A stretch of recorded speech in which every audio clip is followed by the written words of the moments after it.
இதை தொடர்ந்து ஷரத்து 14 article 14 constitution of இந்தியானுடைய ஷரத்து அங்கம், ஷரத்து சொல்லலாம், அங்கம்னு சொல்லலாம். 14 ஆர்டிகல் 14 எதை பற்றி பேசுகிறது என்பதை நாம் இங்கே பார்க்க இருக்கிறோம். ஈக்குவாலிட்டி பிஃபோர் லா, இது சர்வதேச அளவில் மிகவும் பிரசித்தி பெற்ற ஒரு தத்துவம். ஆனால் அது சட்டமாக, அது ஒரு அங்கீகரிக்கப்பட்ட சட்டமாக நம்முடைய அரசியல் நிர்ணய சட்டத்தில், நம்முடைய இந்திய அரசியலமைப்பு சாசன சட்டத்தில் அது இருப்பதை நாம் பார்க்கலாம். அது எதை சொல்கிறது சொன்னால், ஈக்குவாலிட்டி பிஃபோர் லா எந்த அடிப்படையில், the state shall not deny to any person.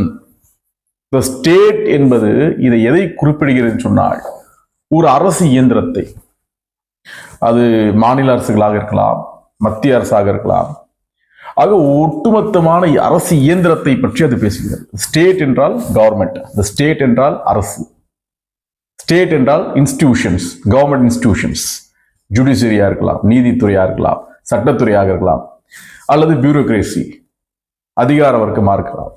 இது எல்லாம் உள்ளடக்கியதுதான் ஸ்டேட். அப்போ இந்த டிஃப்ரெண்ட் ஆர்கன்ஸ் ஆஃப் ஸ்டேட் எதை மறுக்கக்கூடாது, யாருக்கு மறுக்கக்கூடாது?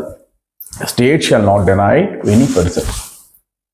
எனி பர்சன் என்ற வார்த்தை இங்கே பயன்படுத்தப்பட்டிருக்கிறது. எனி பர்சன் என்றால் நபர், சிட்டிசன் என்றால் அந்த நாட்டினுடைய குடியுரிமை பெற்றவர். ஆனால் இங்கே பேசுவது நபரை பற்றி. அப்போ அவர் சிட்டிசனாகவும் இருக்கலாம், நான் சிட்டிசனாகவும் இருக்கலாம், இந்த நாட்டுடைய பிரஜையா இருக்கலாம், இல்லாமலும் இருக்கலாம். The state shall not deny to any person equality before the law. யாருக்கும் சட்டத்தின் முன் எல்லாம் சமம், சமத்துவத்தை இங்கே மறுதளிக்க கூடாது என்பதை ஆழமாக இந்த ஷரத்து 14 இங்கே சேர்க்கிறது. எடுத்துக்காட்டிற்கு, ஒரு வெளிநாட்டினர் இங்கே வசித்துக் கொண்டிருக்கிறார், ஏதோ குற்றம் செய்து விட்டார் என்று கருதுவோமே. அப்படி என்றால் அவருக்கும் இந்த நாட்டுடைய சட்டங்கள் பொருந்தும். ஆனால் இந்த நாட்டை சாராதவர் என்பதனாலேயே அவர் பாராபட்சம் காட்டிவிடக் கூடாது என்பதற்காக தான் எனி பர்சன் என்ற அந்த வார்த்தையை இங்கு பயன்படுத்துகின்றார்கள். ஈக்குவல் ப்ரொடெக்ஷன், அவர்களுக்கு சட்ட ரீதியான பாதுகாப்பு கொடுக்கப்பட்டிருக்கிறது என்பதுதான் இந்த ஆர்டிகல் 14 சொல்கிறது. சட்டம் பயிலக்கூடிய மாணவர்கள், சட்ட அறிஞர்களுக்கு ஒரு அடிப்படையான தத்துவம் உண்டு.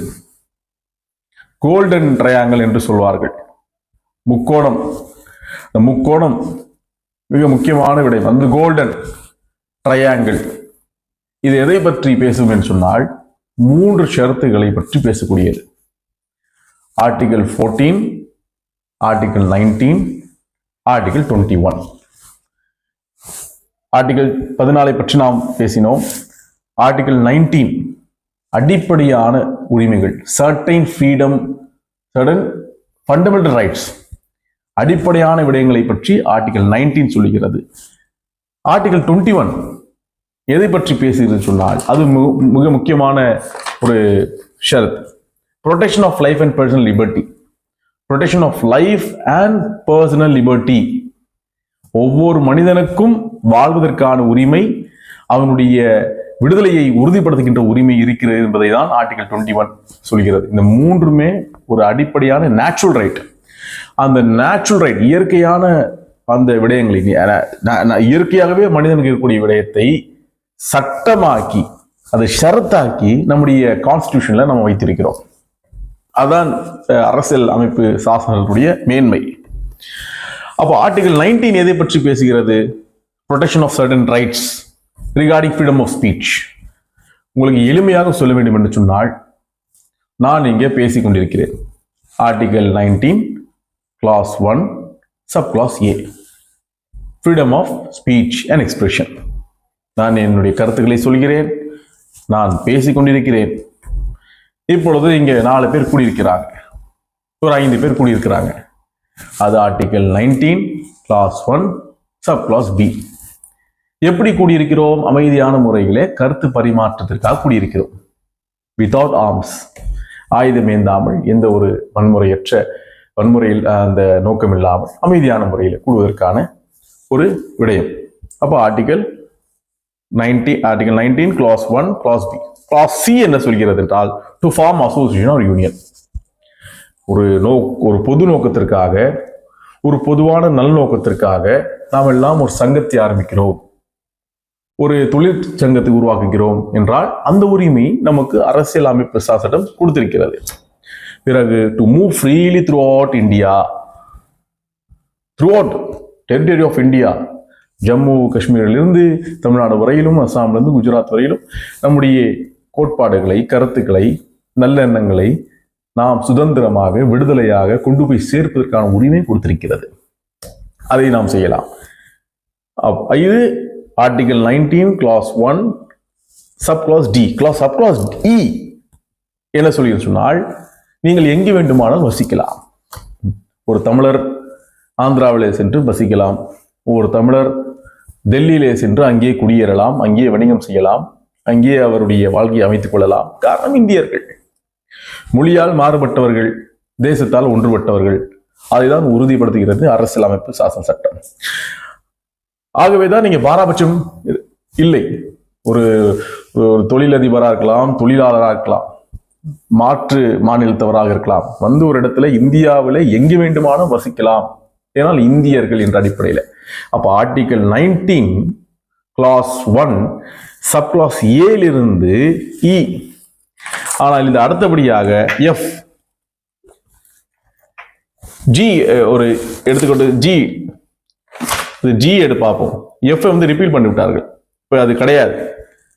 To practice any profession, article 19 clause 1 sub clause G, to practice any profession or to carry any occupation, trade or business. ஆனால் அது சட்டப்படியாக இருக்க வேண்டும், அதான் விடயம். அதற்காக சட்டவிரோதமான விடயங்களை செய்துவிட முடியாது. சட்டவிரோதமான நீங்க தொழில்களை, வணிகத்தை நீங்க செய்துவிட முடியாது. சட்டத்துக்கு உட்பட்டு சட்ட ரீதியான விடயங்களை, தொழில்களை, தொழிற்சாலைகளை, கடைகளை, உங்களுடைய ப்ரொஃபஷன், நீங்க ஒரு மருத்துவராக, ஒரு வழக்கறிஞராக, ஒரு பொறியாளராக, ஒரு ஆர்கிடெக்டாக நீங்கள் செயல்படலாம், எந்த விதமான தடையும் இல்லை என்பதை கொடுத்து விடுகிறார். ஆக ஆர்டிகல் 19 கிளாஸ் 1 சப் கிளாஸ் ஏயில் இருந்து ஜி வரையிலும் உங்களுக்கு மிக தெளிவான விடயத்தை நான் சொல்லிவிட்டேன். Subject to reasonable restrictions. நீங்க சட்டத்துக்கு உட்பட்டு பேசலாம், நடக்கலாம், பயணம் செய்யலாம், சங்கம் அமைக்கலாம், தொழில் செய்யலாம், இந்தியாவில் எங்கு வேண்டும் வசிக்கலாம், எந்த ஒரு ஆட்சேபனும் இல்லை. இப்பேற்பட்ட ஒரு இயற்கையான சட்டத்தை லீகல் சான்சிட்டின்னு சொல்வார்கள், அது சட்டமாக்கி நாம் நம்முடைய ஷர்த்தாக, அங்கமாக ஆர்டிகல் 19 வைத்திருக்கிறோம். அதுதான் கோல்டன் ட்ரையாங்கல்ல இது ஒன்று. அப்போ ஆர்டிகல் 14 பார்த்தோம், ஆர்டிகல் 19 பார்த்தோம். ஆர்டிகல் 21 ஷரத் 21 protection of life and liberty, மிக முக்கியமான ஒரு ஷரத். Protection of life and personal liberty. Protection of லைஃப்னா என்ன? நான் இந்த நாட்டுடைய பிரஜையாக இருக்கிறேன் அல்லது இல்லாமலும் இருக்கிறேன், ஏனென்றால் அதனுடைய தொடர்ச்சி அப்படிதான் வருகிறது. நோ பர்சன் எங்க பார்த்தோம்? பர்சன் அந்த வார்த்தை எங்க பார்த்தோம்? ஆர்டிகல் 14 பார்த்தோம், ஈக்குவாலிட்டி பிஃபோர் லால. ஆனால் ஆர்டிகல் 19 பர்சன் இல்லை, சிட்டிசன் இருக்கு. which means article 19 is only for the citizens of the country. ஏன்? நீ இந்த நாட்டில் குடியிருக்கிற, நீ இந்த நாட்டிலோட சிட்டிசனா இருக்கிற, நீ எங்க வேணா பண்ணலாம். ஆனா ஃபாரினர்ஸ், இந்த நாட்டுக்கு அந்நியர்கள், ஒரு அமெரிக்கன், ஒரு யூஎஸ், ஒரு பங்களாதேஷி, ஒரு வேற ஒரு நாட்டை சேர்ந்தவர்கள் செய்ய முடியாது, ஏன்னா அவங்க சிட்டிசன்ஸ் கிடையாது. அப்போ article 19, article 14 and article 21 applies to all persons, but article 19 is only for the citizen of India. அதுல நம்ம தெளிவா இருக்கணும். அப்ப ஆர்டிகல் 21 என்ன சொல்லுதுன்னா, any person, protection of any person of liberty, life and personal liberty, no person shall be deprived of his life or personal liberty அப்படின்னு சொல்லி, except according to the procedure established by law. Personal liberty என்னது? மனித சுதந்திரம். இப்போ ஒருத்தர் நடமாடி கொண்டிருக்கிறார், அந்த நடமாட்டத்தை நாம் தடுத்து நிப்பாட முடியாது. எடுத்துக்காட்டுக்கு ஒரு ஃபாரினர், ஒரு டூரிஸ்ட் வந்திருக்கிறார், ஒரு வெளிநாட்டவர் இங்கே வந்திருக்கிறார் சொன்னால், அவர் உலாவி கொண்டிருக்கிறார், அவர் ஒரு விசால வந்திருக்கிறாங்க. அந்த வந்த விசாவில் அது எக்ஸ்பயர் ஆகிற வரைக்கும் இங்கே வேண்டுமானாலும் செல்லலாம்.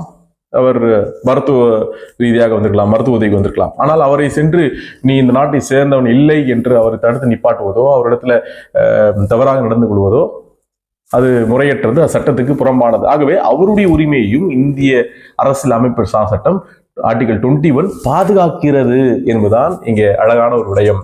ஆகவேதான் அவருடைய உயிருக்கு பாதுகாப்பு, அவருடைய உடைமைக்கு பாதுகாப்பு, அவருடைய மானத்திற்கும் பாதுகாப்பு. ஏன்னா உயர்நீதிமன்றத்துடைய உச்ச நீதிமன்றத்துடைய பல தீர்ப்புகள்ல protection of life and personal liberty வருகின்ற பொழுது டிக்னிட்டியும் சேர்ந்திருக்கு. அசம்பாவிதங்கள் பார்க்கிறோம். சில நேரங்கள்ல என்ன ஆகுதுனாக்கா, பல வெளிநாட்டவர்கள் வருகின்ற பொழுது அங்கங்கே சில மாநிலங்கள்ல அவர்களோட இந்த பெண்களாக இருந்தால் அவர்களோடு தவறான அவரை வன்புணர்ச்சி செய்கின்ற பொழுது நம்முடைய சர்வதேச அளவிலே நம்முடைய நாட்டினுடைய அந்த ஒரு கேள்விக்குறியாக்கப்படுகிறது. அப்போ அதற்காக தான் ஆர்டிகல் 21 எல்லா மனிதர்களுக்கும் எவ்ரி பர்சன் என்று வைத்திருக்கிறார்கள். ஏனென்றால் யார் வந்தாலும் அவருடைய கண்ணியம் பாதுகாக்கப்பட வேண்டும், உடைமைகள் பாதுகாக்கப்பட வேண்டும் என்ற ஒரு பரந்த விரிந்த ஒரு நோக்கத்தோடு தான் ஆர்டிகல் 21 நாம் அணுக வேண்டும். அன்பார்ந்தவர்களே, இப்போ இந்த பதிவில் நாம் இந்த கோல்டன் ட்ரையாங்கிளை நாம் உங்களுக்கு சொல்லியிருக்கிறோம். ஸோ ஆர்டிகல் 14, ஆர்டிகல் 19, ஆர்டிகல் 21 நினைவு வைத்துக் கொள்ளுங்கள். இவைகள் சர்வதேச அளவில் அங்கீகரிக்கப்பட்ட விடயம். பல்வேறு நாடுகளில் இது கிடையாது, ஆனால் இந்தியாவில் அதை வைத்திருக்கின்றார்.